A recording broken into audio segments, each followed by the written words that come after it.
আজ ভোর 5টার গাড়িতে সোনামে ফিরে আসবে নিজেদের বাড়িতে, সোনামে ফিরে আসবে নিজেদের বাড়িতে। ভোর 5টার গাড়িতে সোনামে ফিরে আসবে নিজেদের বাড়িতে, সোনামে ফিরে আসবে নিজেদের বাড়িতে, সোনামে ফিরে আসবে নিজেদের। আজকের আমার বিরাট আনন্দের দিন, কারণ আগামীকাল আমার মেয়ের জন্মদিন। মেয়েকে বলেছিলাম, মা তুই গ্রামে পড়াশুনো কর। মেয়ে বলে, না বাবা আমি বিদেশে পড়াশুনো, ডাক্তার হয়ে আমি সমাজকে বুঝিয়ে দেবো। মেয়ে ট্রেনে উঠে আমাকে ফোন করেছে, বাবা আমি ভোর 5টায় বাড়ি ফিরবো। মেয়ে যে বাড়ি ফিরলে কত যে আনন্দ হবে আপনাদের আমি বোঝাতে পারবো না। সোনামে ফিরে আসবে নিজেদের বাড়িতে, সোনামে ফিরে আসবে নিজেদের বাড়িতে, সোনামে ফিরে আসবে নিজেদের। আরে বাবা আসবে আসবে, অত চিন্তার কি আছে? আমি বলি লক্ষ টাকা নিমন্ত্রণ হয়ে গেছে তো, যদি ত্রুটি থাকে তুমি নিমন্ত্রণ করে আসতে পারো। শোনা, আমি সমস্ত বন্ধু বান্ধবকে নিমন্ত্রণ করে ফিরে এসেছি। শোনো, এই সময় যদি আমাদের ছেলেটা বাড়ি থাকতো কত ভালো লাগতো বলো তো।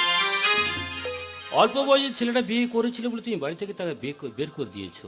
এই জন্মদিনে দুই ভাই বোনে এক জায়গায় থাকলে কত না ভালো লাগতো বলো তো। ওসব কথা ছেড়ে দাও। আমি কি বলি শোনো, তোমার যদি গ্রামের কোনো মানুষকে বলতে ইচ্ছে হয় তুমি বলে আসতে পারো। আমি সমস্ত গ্রামের বন্ধু বান্ধবকে নিমন্ত্রণ করে ফিরে এসেছি। শোনো না, অনেক রাত হয়ে গেছে, সকাল হলে আমার কত কাজ। এসো তুমি ঘুমাবে এসো। তোমার শুধু খায় আর ঘুমায়, আমি তো বাবা আমার একটা চিন্তা ভাবনা আছে। আমি কি বলি শোনো, তুমি ঘুমাও, তুমি ওখানে ঘুমিয়ে পড়ো। এক কাজ করো, তুমি ঘুমিয়ে পড়ো, টিভি খবরে দেখে যদি ঘুম পায় তবে আমি ঘুমিয়ে পড়বো।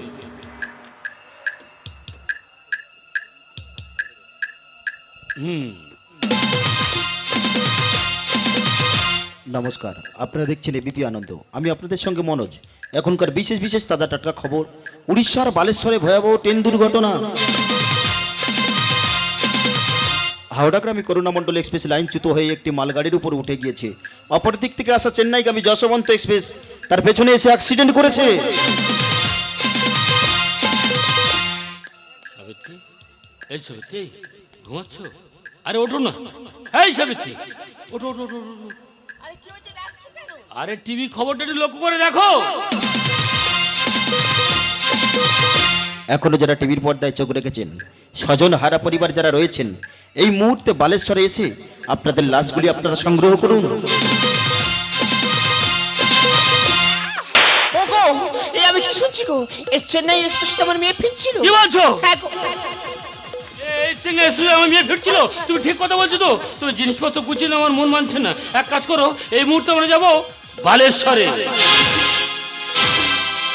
বিশেষ ঘোষণা, ট্রেন দুর্ঘটনায় যে সমস্ত মানুষ প্রাণ হারিয়েছে তাদের সমস্ত লাশের ছবি এই ফটোগ্রাফে রয়েছে। যদি কোনো স্বজনহারা পরিবার এসে থাকো, তোমাদের লাশগুলি তোমরা সংগ্রহ করে নিয়ে যাও।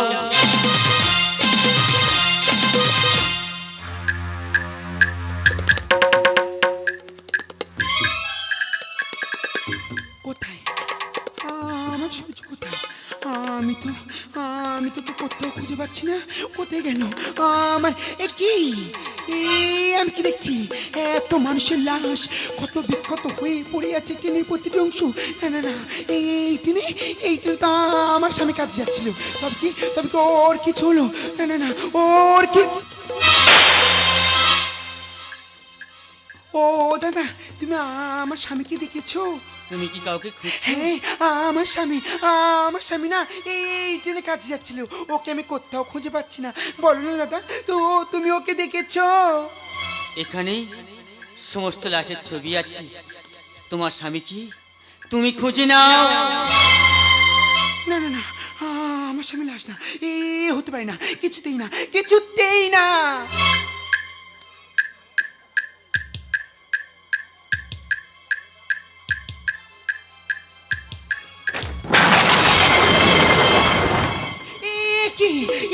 আমি কি দেখছি?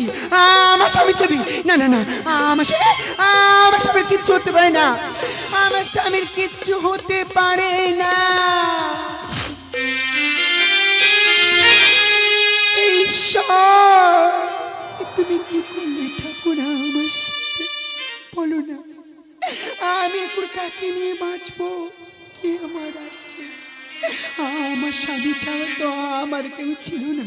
তাহলে বলে না, কেন আমার কাছ থেকে আমার স্বামীকে কেন কেড়ে নিলে বলো না। আমার কাছ থেকে আমার স্বামীকে তুমি কেন কেড়ে নিলে? সৌগি যদি এসেছিলে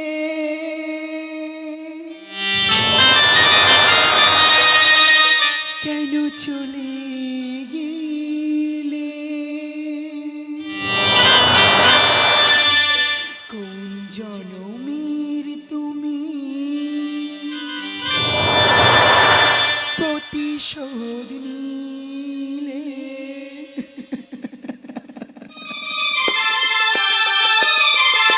সৌগি যদি এসেছিলে কেন চলে গেলে?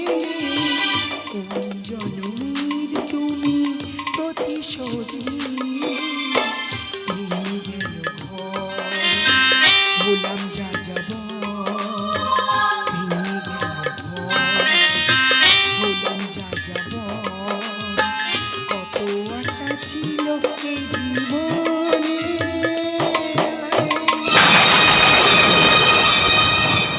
কি পেলাম তার প্রতিদানে?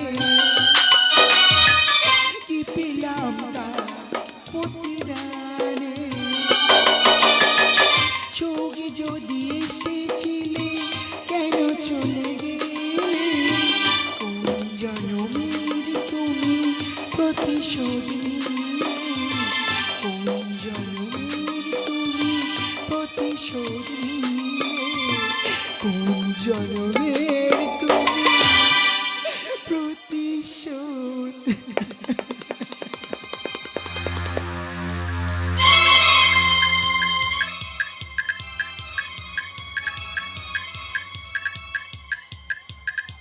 সাবিত্রী, ওদিকে তাকিয়ে দেখো, রেল লাইন থেকে রক্ত ঝরে আসছে, তাকিয়ে দেখেছো? আর ওদিকে তাকিয়ে দেখো, মানুষের লাশ কেমন কুকুরে ছিঁড়ে ছিঁড়ে খাচ্ছে, তাকিয়েছো? সাবিত্রী, আমি এখানে তো কোনো মানুষ দেখতে পাচ্ছি না। কোথায় গেলে আমার মেয়ের খবর পাবো বলো না সাবিত্রী? ওগো, এই দিক থেকে মেয়েকে আমি খুঁজে পেলাম না। চলো না গো, ওই দিকটা একটু খুঁজে আসি। চলো। বাবু, ও বাবু, আমার মেয়েকে দেখেছো বাবু? তুমি কি কাউকে খুঁজছো?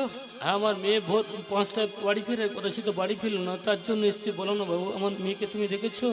এখানে সমস্ত লাশের ছবি আছে, তোমার মেয়ে কি তুমি খুঁজে নাও। সাবিত্রী, আমার মেয়ের জন্মদিন, আর আমার মেয়ের আমি লাশ খুঁজতে এসেছি। এ কঠিন পরীক্ষা আমায় দিতে বলো না সাবিত্রী। তুমি যাও, তোমার মেয়ের লাশ তুমি খুঁজে আনো, তুমি খুঁজে আনো। ওগো, তুমি ঠিকই বলেছো। আমি আমার মেয়েকে আমি খুঁজে নেবো, কারণ আমি একজন মা। আমি ওকে 10 মাস 10 দিন গর্ভে ধারণ করেছি। আমি ওকে ঠিক চিনতে পারবো গো, আমি ওকে ঠিক চিনতে পারবো।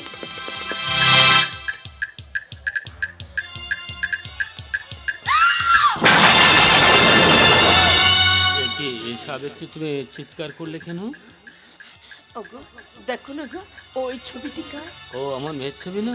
তাহলে আমার গ্রামের কোনো মানুষ হবে, তাই না? তারা টিভি খবর দেখেনি, কেন আসেনি?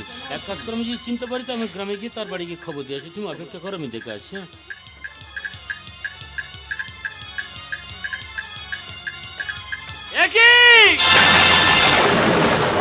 সাবিত্রী, আমি কার ছবি দেখলাম?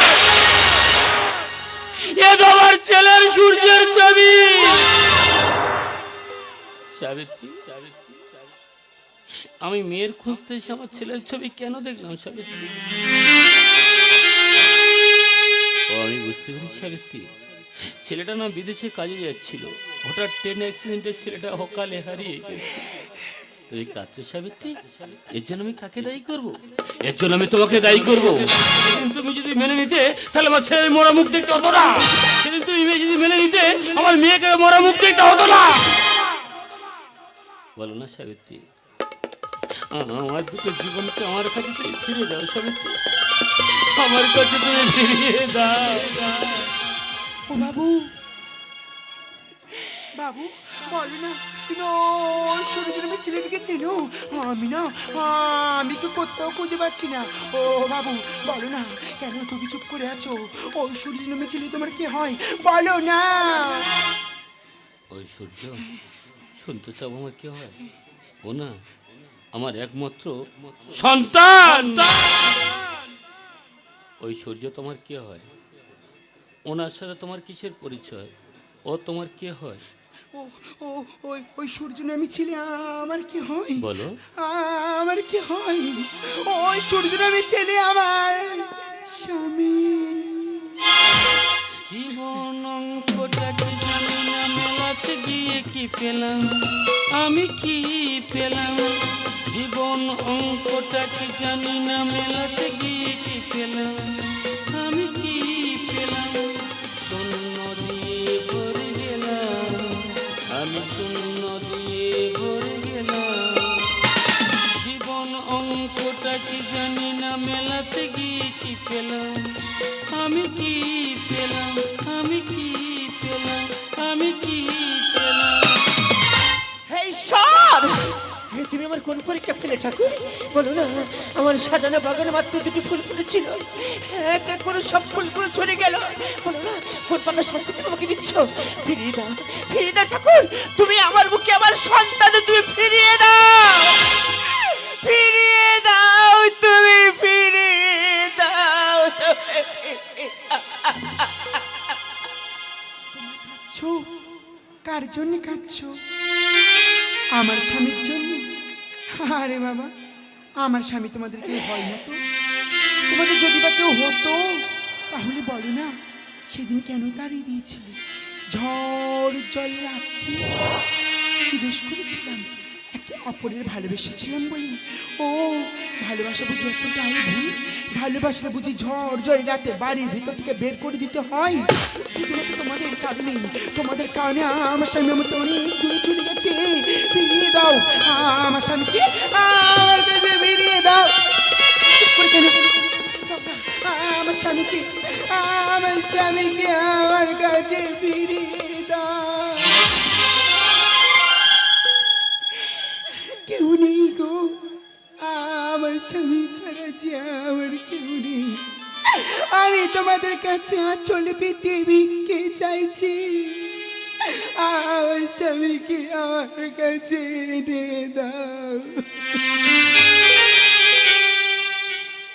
জীবন নাটকের শেষ অধ্যায় দাঁড়িয়ে দাড়িপালা রোদন করে বিচার করে আমি এই সিদ্ধান্ত এলাম, একটা হতভাগী আঁচল পেতে ভিক্ষা করছে মানুষের কাছে, বলছে আমার স্বামী আমার কাছে ফিরিয়ে দাও। অপরদিকে মা 10 মাস 10 দিন গর্ভে ধরে দুটো সন্তানকে হারিয়ে দিয়ে পাগলের মতো হয়ে গেছে। মানুষের কাছে বলছে আমার দুটো সন্তান আমার কাছে ফিরিয়ে দাও। আমি বাবা, বিচার আপনাদের কাছে, বলুন না আমি কি করব? আমি কাঁদবো না হাসবো? বলুন না আমি কাঁদবো। ওগো, ওগো তোমার কি হয়েছে? তুমি অমন করছো কেন? বলো না তোমার কি হয়েছে? বলো না তোমার কি হয়েছে? তুমি কি পাগল হয়ে গেছো? তাই মনে মানি না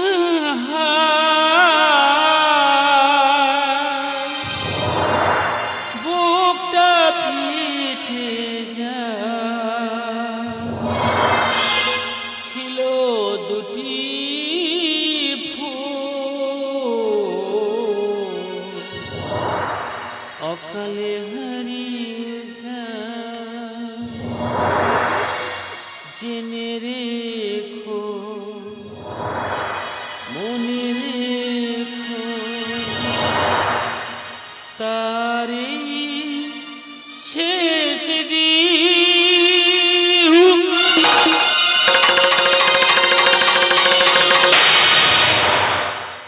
উড়ে গেল খাঁচার পাখি কোন গগনে, তারি হঠাৎ বুকে বিঁধল যেটি স্বপ্ন দেখা হলো ফাঁকি। উড়ে গেল খাঁচার পাখি কোন গগনে, তারে দেখি।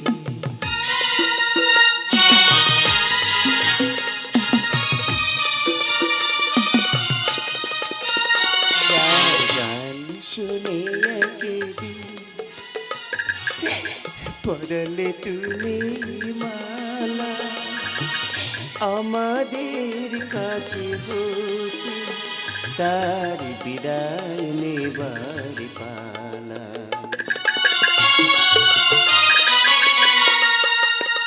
যার গান শুনে একদিন পরলে তুমি মালা আমাদের কাছে হতে তার বিদায় নেবার পালা।